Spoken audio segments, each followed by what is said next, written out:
ഈ പെണ്ണാണെങ്കിൽ museum, exhibition ഇതിനെല്ലാം പോയിട്ടുള്ള തെളിവ് അവളുടെ കയ്യിലുണ്ടെന്ന് പറയും. കാണിച്ചും കൊടുക്കുന്നുണ്ട്. വേറെ വഴിയില്ലാതെ പോലീസുകാർ അവരെ റിലീസ് ചെയ്യേണ്ട അവസ്ഥയിലേക്ക് എത്തി. കാരണം പ്രൂഫൊന്നുമില്ല.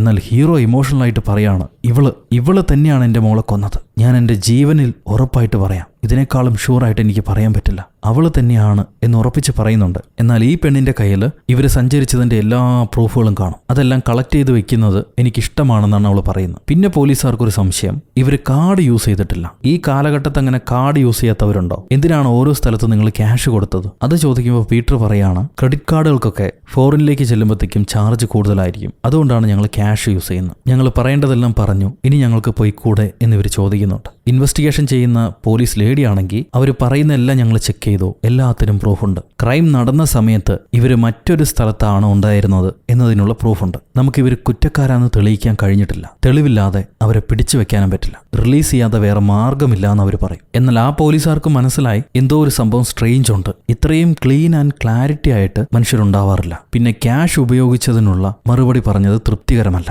എവിഡൻസ് വരാതിരിക്കാൻ വേണ്ടിയിട്ടാണ് അവർ ക്യാഷ് ഉപയോഗിച്ചിരിക്കുന്നത്. അതും അവർക്ക് മനസ്സിലായി. ഹീറോ കുറച്ച് സമയം കൂടെ അവരെ പിടിച്ചു നിർത്താൻ പറ്റുമെന്ന് ചോദിക്കുമ്പോൾ ഇവർ പറ്റില്ല, പക്ഷേ മറ്റൊരു വഴിയുണ്ട്. നമ്മുടെ സർവീലിയൻസ് വിട്ട് ഇവർക്ക് പോകാൻ കഴിയില്ല. അവരെ പാസ്പോർട്ടും നമുക്ക് അണ്ടർ സർവീലിയൻസിൽ വെക്കാം. ഏത് രാജ്യത്തേക്കാണ് അവർ പോകണമെന്ന് മനസ്സിലാക്കും. അതേപോലെ അവർ താമസിക്കുന്ന ഹോട്ടലും നമുക്ക് എപ്പോഴും ഒബ്സർവേഷനിൽ വെക്കാം. പോലീസുകാർ അവരെ വാച്ച് ചെയ്തുകൊണ്ടേ ഇരിക്കട്ടെ. എന്താണ് നടക്കണമെന്ന് മനസ്സിലാവുമല്ലോ. കാത്തിരിക്കാന്ന് പറയും പോലീസ് ലേഡി. ഇപ്പൊ വല്യച്ഛൻ പോലീസ് ഹീറോയോട്, നീ സമാധാനത്തിൽ വീട്ടിലേക്ക് തിരിച്ചു പൊക്കോ, ഇന്റർപോളുമായിട്ട് ഞാൻ സംസാരിച്ചിട്ടുണ്ട്, എന്തെങ്കിലും വിവരങ്ങൾ കിട്ടുകയാണെങ്കിൽ അവർ പറയും. നീ കാരണം ഞങ്ങൾക്ക് ഇതുവരെ എത്താൻ കഴിഞ്ഞല്ലേ, അതെന്നെ വലിയ വിഷയമാണ്. ഞാൻ പറയുന്നത് കേള്. എനിക്കൊരു അനുഭവമുണ്ട്. ഒരു വലിയ എഞ്ചിനീയറുടെ മകൾ, അയാളുടെ മകളെ ഒരു റൗഡി അടിച്ചു കൊലപ്പെടുത്തി. ദേഷ്യവും പകയും കൊണ്ട അച്ഛൻ 12 തവണ ഷൂട്ട് ചെയ്താണ് ആ റൗഡിയെ കൊന്നത്. ഈ അച്ഛൻ കൊന്നതിനും തെളിവൊന്നും ഉണ്ടായിരുന്നില്ല. അയാൾ നിയമത്തിൽ നിന്ന് രക്ഷപ്പെട്ടു, സമാധാനമായിട്ട് ജീവിക്കായിരുന്നു. പക്ഷേ പുള്ളി കുറച്ചു നാൾ കഴിഞ്ഞപ്പം സ്വന്തം തലയിൽ വെടിവെച്ച് ആത്മഹത്യ ചെയ്യാണ് ചെയ്തത്. അതുകൊണ്ട് പറയുന്നത് കേള്, നീതി ലഭിക്കുക എന്നത് മാത്രമായിരിക്കില്ല അവസാനം, അത് പല വഴിയിലേക്ക് നിന്നെ കൊണ്ടുപോകും. ഇത് കേട്ട് ഹീറോ പറയും,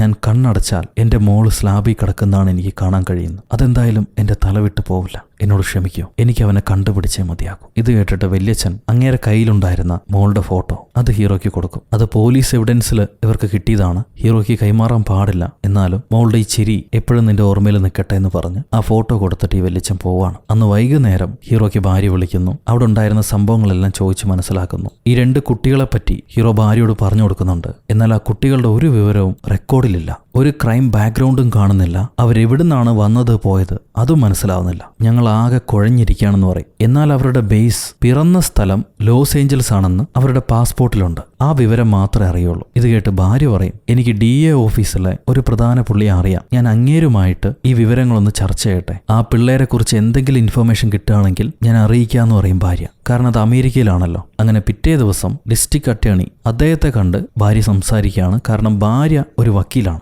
ഭാര്യ DOയോട് ചോദിക്കും, നിങ്ങൾക്ക് പീറ്റർ ഹേസ്മിത്ത് എന്ന് പേരുള്ള ആരെങ്കിലും കുറിച്ച് എന്തെങ്കിലും ഇൻഫർമേഷൻ അറിയോ? ഈ നാടാണ് അവരുടെ പിറവി സ്ഥലം. അത് കേൾക്കുമ്പോൾ DA പറയും, നിനക്ക് സൈമൺ ഹേസ്മിത്ത് എന്നൊരു വലിയ പണക്കാരൻ അറിയോ? എല്ലാവർക്കും അറിയും. അയാളുടെ മകനാണ് പീറ്റർ ഹേസ്മിത്ത്. നാട്ടുകാരെ പറ്റിച്ച് കുറെ കറപ്ഷൻ നടത്തി വലിയ പണക്കാരനായ ആളാണ് സൈമൺ ഹേസ്മിത്ത്. അയാളുടെ മകനാണ് ഈ പീറ്റർ. ഈ അച്ഛൻ നടത്തിയ കറപ്ഷൻ ഒരിക്കൽ പിടിക്കപ്പെട്ടു. എന്നാൽ എവിഡൻസ് ഒന്നും ഇല്ലാത്തതുകൊണ്ട് പോലീസുകാർ അയാളെ റിലീസ് ചെയ്യാൻ നിന്ന ആ സമയത്ത് അയാളുടെ മകൻ, 10 വയസ്സുള്ള മകൻ പീറ്റർ, അച്ഛനെതിരായ എവിഡൻസ് പോലീസുകാർക്ക് കൊടുത്തു. സോ ആ കേസിൽപ്പെട്ട് ഇപ്പോഴും സൈമൺ ഹേസ്മിത്ത്, പീറ്ററിന്റെ അച്ഛൻ, ജയിലിലാണ്. ഈ വിവരങ്ങൾ ഭാര്യ ഹീറോയോട് പറഞ്ഞു കൊടുക്കും. പീറ്ററിന് ഒരു അമ്മയുണ്ടായിരുന്നു, അവർ നേരത്തെ മരിച്ചതാ. ഇപ്പോഴും പീറ്ററുടെ അച്ഛൻ ജയിലിലാണ്. ഞാൻ അയാളെ ഒന്ന് കാണാൻ പറ്റുമോ നോക്കട്ടെ. അയാളുടെ വക്കാലത്ത് എടുക്കുന്നത് പോലെ ഞാൻ ഒരു വട്ടം ചെന്ന് കണ്ടു നോക്കാം, എന്നിട്ട് നിങ്ങളെ വിവരം അറിയിക്കാന്ന് പറയും ഭാര്യ. ഈ സീൻ കഴിയുമ്പോൾ പിറ്റേന്ന് പോലീസുകാർക്ക് മറ്റൊരു സ്ഥലത്ത് വെച്ച് ഒരു കപ്പിൾസിന്റെ 2 ഡെഡ് ബോഡികൾ കിട്ടുന്നു. അതിൽ ഭർത്താവിന്റെ മുഖത്ത്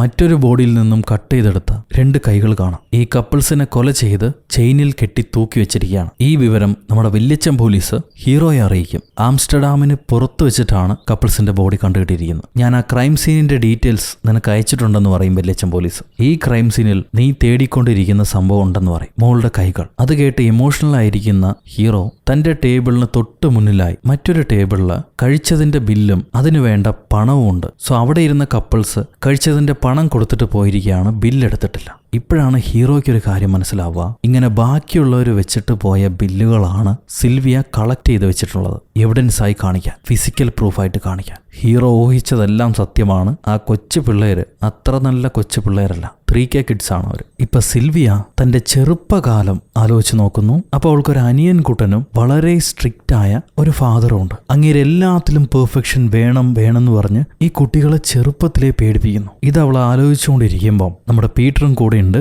ഒരു മെയിലും ഫീമെയിലും ആയിട്ടുള്ള ഹോട്ടൽ സ്റ്റാഫുമാര് ആ സമയത്ത് ഇവരെ മുറിയിലേക്ക് ഭക്ഷണം കൊണ്ടുവരുന്നു. അവിടുന്ന് സീൻ കട്ട് ചെയ്താൽ ഹീറോയെയും റിപ്പോർട്ടറിനെയാണ് കാണിക്കുന്നത്. ഹീറോ, എനിക്കൊന്ന് മാപ്പ് ചെക്ക് ചെയ്യാനുണ്ട്, ഞാൻ കമ്പ്യൂട്ടർ ഉപയോഗിച്ചോട്ടെ എന്ന് ചോദിക്കും. റിപ്പോർട്ടർ ലേഡി, ഉപയോഗിച്ചോളൂ, ഞാനൊന്ന് റെസ്റ്റ് റൂം പോയിട്ട് വരാമെന്ന് പറഞ്ഞ് അവൾ റെസ്റ്റ് റൂം പോകുന്നു. ആ സമയത്ത് മാപ്പ് നോക്കാൻ കമ്പ്യൂട്ടർ ഓപ്പൺ ചെയ്ത ഹീറോ തന്റെ പേരിൽ, ഡിറ്റക്റ്റീവ് കാനോൺ എന്ന തന്റെ പേരിൽ ഒരു ഡോക്യുമെന്റ് ഫയൽ ഇരിക്കുന്നതായിട്ട് കാണും. തുറന്നു വായിച്ചു നോക്കുമ്പോൾ ഈ പെണ്ണ് തന്നോട് ചോദിക്കാതെ തന്നെക്കുറിച്ചൊരു ആർട്ടിക്കിൾ പത്രത്തിന് വേണ്ടി ചെയ്തുകൊണ്ടിരിക്കുക. താൻ അറിയാതെ തന്നിൽ അഡ്വാൻറ്റേജ് ഇവൾ എടുക്കുന്നുണ്ട്, തന്നെ ചതിക്കുകയായിരുന്നു എന്ന് മനസ്സിലാക്കിയ ഹീറോ ഒന്നും മിണ്ടാതെ അവിടെ നിന്ന് ഇറങ്ങിപ്പോകും. നേരെ ഈ പിള്ളേര് താമസിക്കുന്ന ഹോട്ടലിലേക്കാണ് വരുന്നത്. ഞാൻ പോലീസുകാരനാണ്, പീറ്റർ ആൻഡ് സിൽവിയ, അവര് താമസിക്കുന്ന മുറി പറഞ്ഞു തരുമെന്ന് ചോദിക്കും. ഹീറോ നേരെ ആ മുറിയിലേക്ക് പോകുന്നു. പോകാൻ നേരം നമ്മുടെ പോലീസ് ലേഡിയില്ലേ, അവരെ വിളിച്ച് ഹീറോയോട് ചോദിക്കും, നീ ആ ഹോട്ടലിലേക്ക് പോയോ? ഞങ്ങൾ അവിടെ 2 പേരെ കാവലിന് നിർത്തിയിട്ടുണ്ട്, നീ എന്തിനാണ് അനാവശ്യമായി അങ്ങോട്ട് പോകുന്നത്? അകത്ത് കയറരുത് എന്ന് പറയും. പക്ഷെ ഹീറോ കേൾക്കാതെ ഫോണും കട്ട് ചെയ്ത് ഇവരെ മുറിയിലേക്ക് പോകുന്നു. ഈ സമയത്ത് പീറ്ററും സിൽവിയ ആണെങ്കിൽ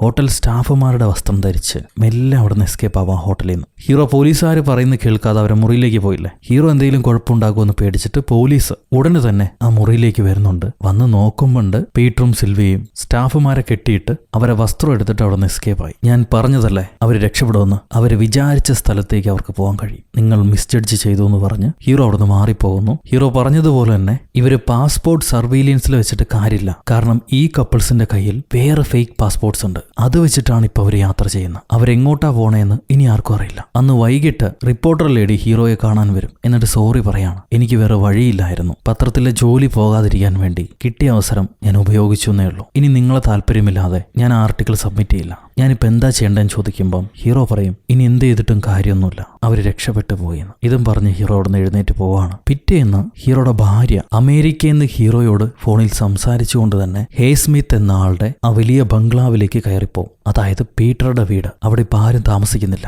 അച്ഛൻ ജയിലിലാണ്, ഈ പയ്യൻ നാട് വിട്ടു പോവുകയും ചെയ്തല്ലോ. അവിടെ ഇപ്പം ആരുമില്ല. ആ വീടിനകത്ത് നിന്നും എന്തെങ്കിലും ഇൻഫർമേഷൻ കിട്ടുമോ എന്നറിയാൻ വേണ്ടി ഭാര്യ ജനാലയം പൊളിച്ച് വീടിനകത്തേക്ക് കയറും. എന്നിട്ട് അവരിങ്ങനെ തപ്പി നടക്കുമ്പോൾ ഈ വീടിനകത്ത് ആരോ അതിക്രമിച്ച് കയറി ഇവിടെ ആളനക്കം ഉണ്ടെന്ന് മനസ്സിലാക്കി അയൽക്കാരി, ഇവിടെ ആരാ ഉള്ളത്, ആരാണ് കയറിയത്, ഞാൻ പോലീസിനെ വിളിക്കാൻ പോവാന്ന് പറയും. അപ്പൊ ഭാര്യ ആവട്ടെ ഓടിച്ചെന്ന്, പോലീസിനെ ഒന്നും വിളിക്കണ്ട, ഞാനിവിടെ അറിയപ്പെടുന്ന ഒരു വക്കീല, ഒരു കേസ് സംബന്ധമായി ഈ വീട് ചെക്ക് ചെയ്യാനുണ്ടായിരുന്നു, അതുകൊണ്ട് വന്നാണെന്ന് പറഞ്ഞിട്ട് ഭാര്യ തന്റെ വിവരങ്ങളെല്ലാം ആ അയൽക്കാരിയോട് പറഞ്ഞു കൊടുക്കും. അപ്പൊ അയൽക്കാരി, സോറി, ഞാൻ നിങ്ങളെ ഒരു കള്ളിയാണെന്ന് വിചാരിച്ചു, ഞാൻ പോലീസിനെ വിളിച്ചിട്ടൊന്നുമില്ല, ഇവരെ ഒരു ചായ കുടിക്കാം, എന്നിട്ട് ഈ വീട്ടുകാരെ പറ്റി സംസാരിക്കാന്ന് പറഞ്ഞ് അവരെ ഹീറോയിനെ അവരെ വീട്ടിലേക്ക് കൊണ്ടുപോകും. എന്നിട്ട് ആ കുടുംബത്തെ പറ്റി, ഹേസ്മിത്തിന്റെ കുടുംബത്തെ പറ്റിയുള്ള വിവരങ്ങൾ പറഞ്ഞു കൊടുക്കുന്നു. അങ്ങേരുടെ ഭാര്യ മകൻ ഒരു 4-5 വയസ്സുള്ളപ്പോൾ തന്നെ ആത്മഹത്യ ചെയ്ത് മരിക്കുന്നു. കുട്ടികളാണ് അമ്മയുടെ ബോഡി കണ്ടെത്തിയത്. കുട്ടികളോ? ഹേസ്മിത്തിന് എത്ര മക്കളുണ്ടെന്ന് ഹീറോയിൻ ചോദിക്കും. അപ്പൊ പീറ്റർ മാത്രമല്ല, അവനൊരു ചേച്ചിയും കൂടെ ഉണ്ടായിരുന്നുവെന്ന് ഈ ലേഡി പറഞ്ഞു കൊടുക്കുന്നു. എന്നാൽ ഭാര്യയുടെ മരണശേഷം കുട്ടികളെ വീണ്ടും ഇയാൾ ഉപദ്രവിക്കാൻ തുടങ്ങി. അവരെ നന്നായിട്ട് പഠിക്കണം, കലാപരമായി കായികപരമായി എല്ലാത്തിലും മുൻപന്തിയിൽ ഉണ്ടാവണമെന്ന് പറഞ്ഞ് അവരെ ഒരുപാട് ടോർച്ചർ ചെയ്യായിരുന്നു. ഹോളിഡേയ്സിന് പോലും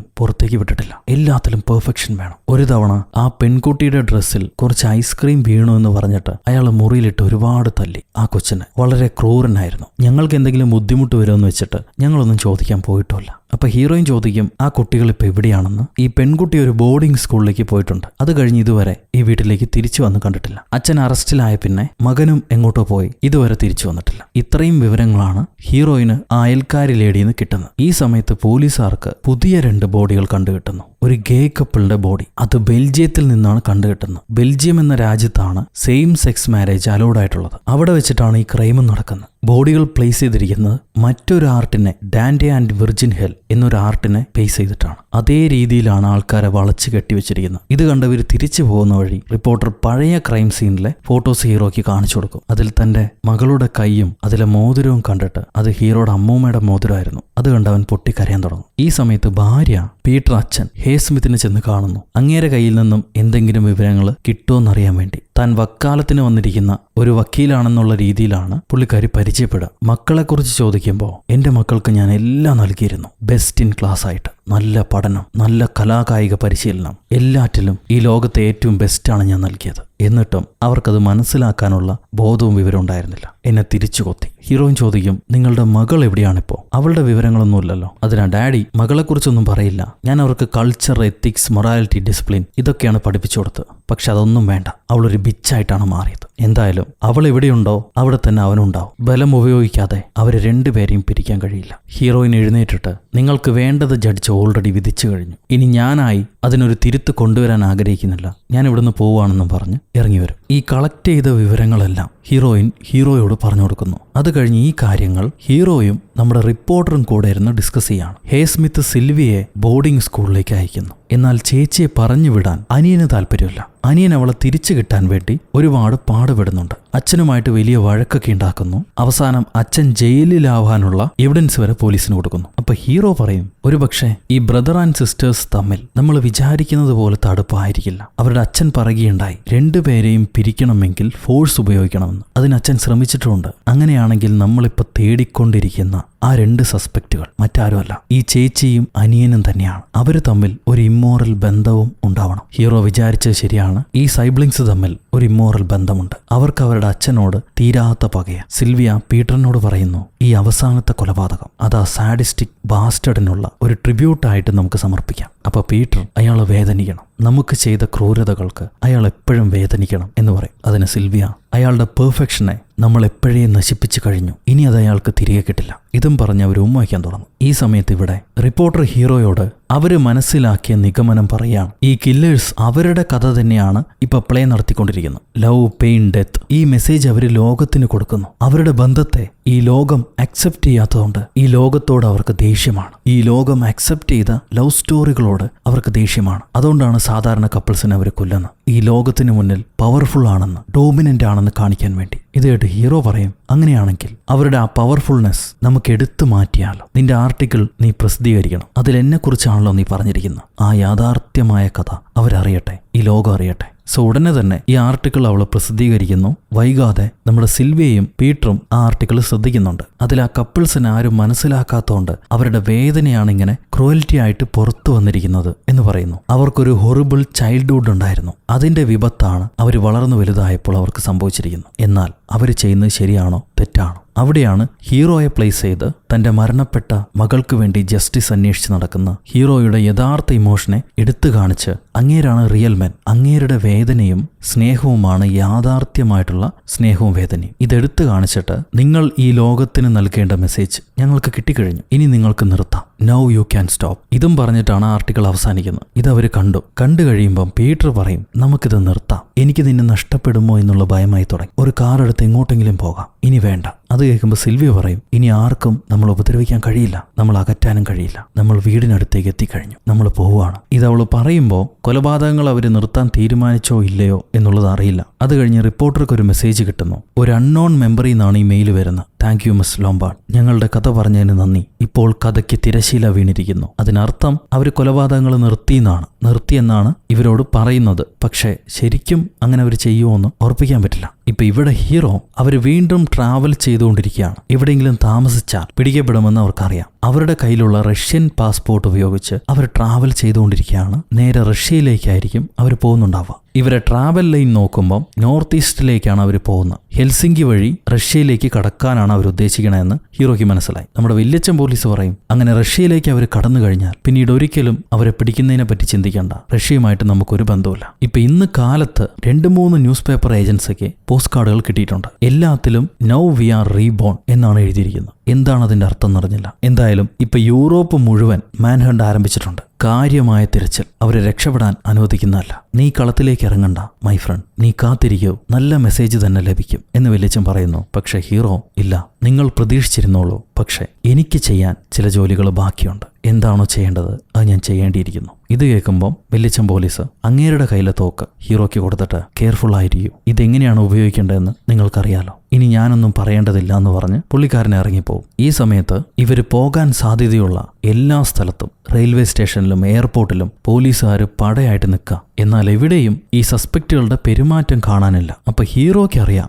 ഇവര് റോഡ് മാർഗമായിരിക്കും റഷ്യയിലേക്ക് കടക്കാൻ ഉദ്ദേശിച്ചിട്ടുണ്ടാവാന്ന്. സോ ഹീറോയും റിപ്പോർട്ടറും കൂടെ ഒരു ചെറിയ കാർ എടുത്ത് ഇവര് പോകാൻ സാധ്യതയുള്ള ബോർഡർ റോഡിൽ കൂടെ പോവാണ്. എന്നാൽ ഇവരറിയുന്നില്ല, ഹീറോയും റിപ്പോർട്ടറും അറിയുന്നില്ല, അവർക്ക് മുന്നേ അല്ല നമ്മുടെ ചന്തമുള്ള കില്ലേഴ്സ് പോകുന്നത്, അവർക്ക് പുറകിലാണ്. അവരെയും ഫോളോ ചെയ്തിട്ടാണ് പോകുന്നത്. അധികം വൈകാതെ ആളൊഴിഞ്ഞ സ്ഥലം എത്തുമ്പോൾ ഇവര് പുറകിൽ നിന്ന് അവരുടെ വലിയ SUV കൊണ്ട് ഹീറോയുടെ കാറിനിട്ട് ഇടിക്കാൻ തുടങ്ങും. ആഞ്ഞിടിച്ചപ്പോൾ ഹീറോയുടെ കാറ് മലക്കം മറിഞ്ഞ് വീണു. അങ്ങേരുടെ ബോധം പോയി. എഴുന്നേറ്റ് നോക്കുമ്പോൾ ഈ റിപ്പോർട്ടറെ കാണുന്നില്ല. തന്റെ കയ്യിലൊരു തോക്കുണ്ട്. അവര് ഹീറോയെ കൊന്നില്ല, ആ റിപ്പോർട്ടറെ മാത്രം പിടിച്ചുകൊണ്ടുപോയി. റിപ്പോർട്ടർ കണ്ണു തുറക്കുമ്പോൾ അവൾ ഇവരെ കാറിനകത്തായിരിക്കും. ഞങ്ങളെല്ലാം നിർത്തി എന്ന് പോസ്റ്റ് കാർഡ് ഇട്ടത് നിങ്ങളുടെ പ്രതീക്ഷയെ ചൂഷണം ചെയ്യാനായിരുന്നു. അത് പീറ്ററുടെ ഐഡിയ ആണ്. ഞങ്ങളുടെ അവസാന കണ്ണി നീയ. വർഷങ്ങളായി കലാകാരന്മാർ ലോകത്തുള്ള പലതിനെയും കൊല്ലുന്നുണ്ട്. അവരുടെ ആർട്ട് പൂർത്തീകരിക്കാൻ ഞങ്ങളുടെ ആർട്ട് പൂർത്തിയാവുന്നത് നിന്നിലൂടെ ആയിരിക്കും. ഇത് കേട്ട് റിപ്പോർട്ടർ പറയും, എനിക്കൊരു അച്ഛനുണ്ടായിരുന്നു, അയാളും നല്ലവനായിരുന്നില്ല, പക്ഷേ ഇതുപോലൊരു ബ്രദർ എനിക്കുണ്ടായിരുന്നില്ല. നീ വലിയ ഭാഗ്യമുള്ളവളാ,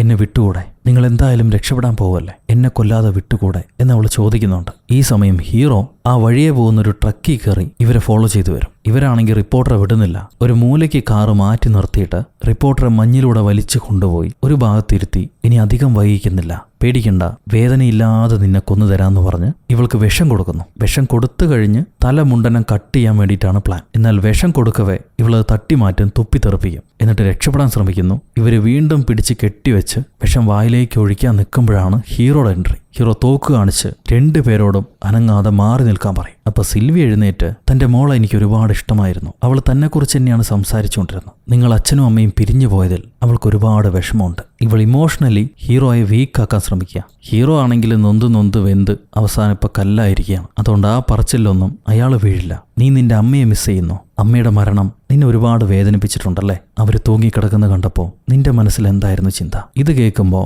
ഇവള് താഴെയിട്ട കത്തി അനിയനോട് എടുക്കാൻ പറയും. പക്ഷെ അവൻ എടുക്കുന്നില്ല, പേടിച്ച് നിൽക്കുക. ഉടനെ ഇവള് ചാടി ആ കത്തി എടുക്കാൻ ശ്രമിക്കുന്നുണ്ട്. ഹീറോ ഷൂട്ട് ചെയ്യും. അത് സിൽവിയനെയാണ് ഷൂട്ട് ചെയ്യുന്നത്. പക്ഷെ അനിയൻ തടഞ്ഞു നിന്ന് ആ വെടി ഏറ്റുവാങ്ങുന്നു. അനിയന് വെടികൊണ്ടതും അവനെയും വിളിച്ച് എങ്ങനെയെങ്കിലും രക്ഷപ്പെടാൻ വേണ്ടി ഇവര് തത്തി നടന്ന് മഞ്ഞിലൂടെ പോവാ. ആ സമയത്ത് ഹീറോ ഓടി വന്ന് നമ്മുടെ റിപ്പോർട്ടറെ കെട്ടഴിച്ച് അവളെ രക്ഷപ്പെടുത്തും. അപ്പൊ റിപ്പോർട്ടർ ചോദിക്കുകയാണ്, അവരുടെ പുറകെ ചെല്ലുന്നില്ലേ, അവരെ പിടിക്കുന്നില്ലേ എന്ന്. ഹീറോ പറയും, അവർക്കിനി പോകാൻ ഇടമൊന്നുമില്ല, എങ്ങോട്ട് പോകാനാ ഈ മഞ്ഞൽ? പറഞ്ഞ് ശരിയാണ്. വെടികൊണ്ട പയ്യനെയും വലിച്ചെടുത്ത് എത്ര ദൂരം മഞ്ഞി പോകാൻ കഴിയില്ല. അവിടുന്ന് സീൻ കട്ട് ചെയ്താൽ ഈ കേസ് എങ്ങനെ സോൾവായി? കൊലപാതകികളിൽ ഒരാൾ കൊല്ലപ്പെട്ടു, മറ്റേ ആൾ പിടിക്കപ്പെട്ടു. ഇപ്പൊ ഹീറോ തിരിച്ച് വീട്ടിലേക്ക് പോവാണ്. വല്യച്ഛൻ പോലീസിനോട് ബൈയൊക്കെ പറഞ്ഞ് പോകാൻ നിൽക്കുമ്പോഴാണ് പുള്ളിക്കാരൻ ഒരു പുതിയ ട്വിസ്റ്റ് പൊട്ടിക്കുന്നത്. സംഭവം ഹേസ്മിത്തിന് കുട്ടികളുണ്ടാവില്ല. അയാൾ 2 പിള്ളേരെ ദത്തെടുത്തതായിരുന്നു. രണ്ടും വേറെ വേറെ ആൾക്കാരുടെ പിള്ളേരാണ്. അതായത് പീറ്ററും സിൽവിയയും ശരിക്കും സഹോദരന്മാരല്ല. ഇത് കേൾക്കുമ്പോൾ ഹീറോ, ഈ സത്യം അവരറിഞ്ഞിരുന്നെങ്കിൽ അവരും സമാധാനത്തോടെ ജീവിച്ചേനെ, എന്റെ മോളും ഇപ്പൊ ജീവനോടെ ഉണ്ടായിരുന്നേനെ, എന്ത് ചെയ്യാൻ പറ്റും, എല്ലാം വിധിയായി പോയില്ലേ എന്ന് പറഞ്ഞ് ഹീറോ അവിടുന്ന് ഇറങ്ങുന്നു. തന്റെ കൂട്ടുകാരനോട് ഒരുപാട് നന്ദിയും പറയുന്നുണ്ട്. അത് കഴിഞ്ഞ് മോളുടെ അന്ത്യകർമ്മങ്ങൾ, ഭാര്യയോട് നന്ദിയും സോറിയൊക്കെ പറഞ്ഞ് മോളോടും കുറെ നേരം സംസാരിച്ച്, ഞാൻ നിന്നെ ഒരുപാട് മിസ് ചെയ്യും മോളെ എന്നും പറഞ്ഞ് ഹീറോ അവിടെ നിന്ന് ഇറങ്ങാണ്. അവിടെ വെച്ച് ദ പോസ്റ്റ് കാർഡ് കില്ലിംഗ് എന്ന സിനിമ അവസാനിക്കുന്നു. സോ ഗൈസ്, എങ്ങനെയുണ്ട് ഈ കഥ? നിങ്ങൾക്ക് ഇഷ്ടപ്പെട്ടു എന്ന് വിചാരിക്കുന്നു. നിങ്ങളുടെ അഭിപ്രായം കമന്റിലൂടെ രേഖപ്പെടുത്തുക. ലൈക്ക് ചെയ്യാനും ഷെയർ ചെയ്യാനും പുതിയ കൂട്ടുകാരെല്ലാവരും ചാനൽ സബ്സ്ക്രൈബ് ചെയ്യാനും ഒരിക്കലും മറക്കരുത്. അടുത്തൊരു അടിപൊളി സിനിമയായിട്ട് വീണ്ടും കണ്ടുമുട്ടുന്നത് വരെ, until then it's bye from ഒരു കഥ.